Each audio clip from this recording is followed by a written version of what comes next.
आज हम एक ऐसे राजवंश की कहानी आपको बताएंगे जिन्होंने सैकड़ों साल पहले ऐसे मंदिर और मूर्तियां बनवाई कि आज तक दुनिया भर के वैज्ञानिक समझ नहीं पाए कि वो किस तकनीक से बने हैं। हम बात कर रहे हैं कर्नाटक के हसन जिले में मौजूद हलेबीडु गांव में मौजूद मंदिरों की।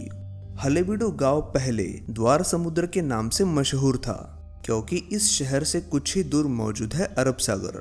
इसलिए समुद्र मार्ग से आने वाले कारोबारियों के लिए ये शहर भारत में प्रवेश करने का द्वार था। साल 1108 में होयसाला साम्राज्य के राजा बने विष्णुवर्धन। राजा विष्णुवर्धन और उनके पुत्र भल्लाल के समय ये शहर अपने चरम पर था। उन्होंने अपने कार्यकाल में हजारों मंदिरों का निर्माण करवाया। होयसाला राजवंश ने ऐसे अद्भुत मंदिर बनाए हैं जो आज भी अद्भुत शिल्प कलाओं की मिसाल है। यहाँ के होयसलेश्वर मंदिर का मुकाबला तो दुनिया का कोई भी मंदिर या कोई भी वास्तु नहीं कर सकती।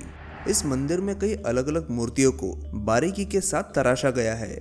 यहाँ की मूर्तियां तो खास है ही, लेकिन उससे भी खास है उनमें दिखाए गए यंत्र। क्या आप यकीन करोगे कि पश्चिमात्य देशों में दूरबीन विकसित होने से सैकड़ों साल पहले ही दक्षिण भारत के इस हिस्से में दूरबीन का इस्तेमाल हुआ करता था।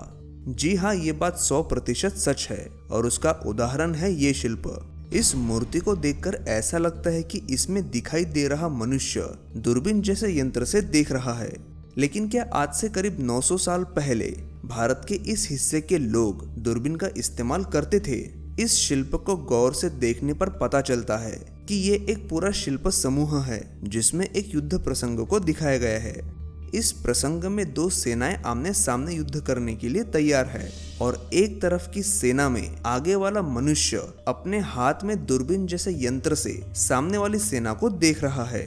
इस यंत्र से देखते वक्त उसकी एक आंख भी बंद है। इसका मतलब ये बात साफ है कि ये यंत्र मतलब दूरबीन ही थी।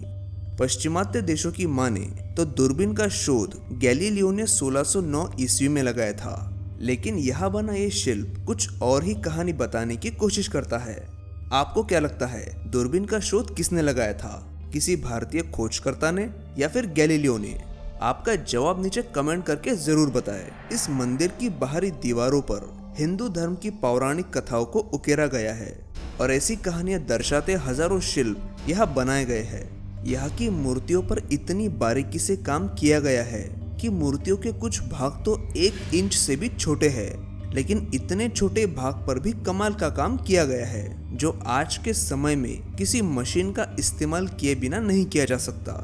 यहाँ की मूर्तियों पर बनाए गए अलंकार देखने पर कुछ देर के लिए ऐसा लगता ही नहीं कि ये सुंदर अलंकार पत्थर में बनाए हैं। भगवान शिव के मुकुट में बनी इन खोपड़ियों को देखिए। इनमें बनी खोपड़ियां 1 इंच से भी छोटी है और बारीकी से देखने पर पता चलता है कि इनमें बारीक छेद बने हैं और ये छेद आंखें, नाक और कान दर्शाते हैं और अंदर से ये सारे छेद जुड़े हुए हैं।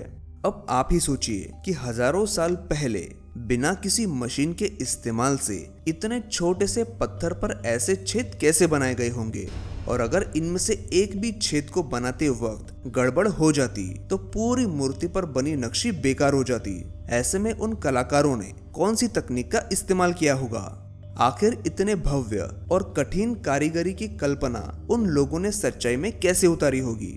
ऐसे कई सवाल राजा कृष्णवर्धन और इस मंदिर को बनाने वाले कलाकार अपने पीछे छोड़ गए हैं। सवाल कई है, इनको लेकर थियरीज भी कई सारी है, लेकिन जवाब किसी के पास नहीं है। और सिर्फ ये मंदिर नहीं, पूरे भारत में ऐसे और कई मंदिर हैं जहाँ पर एक से बढ़कर एक अजूबे देखने को मिलते हैं जिनके बारे में हम भारतीयों को बिल्कुल पता नहीं।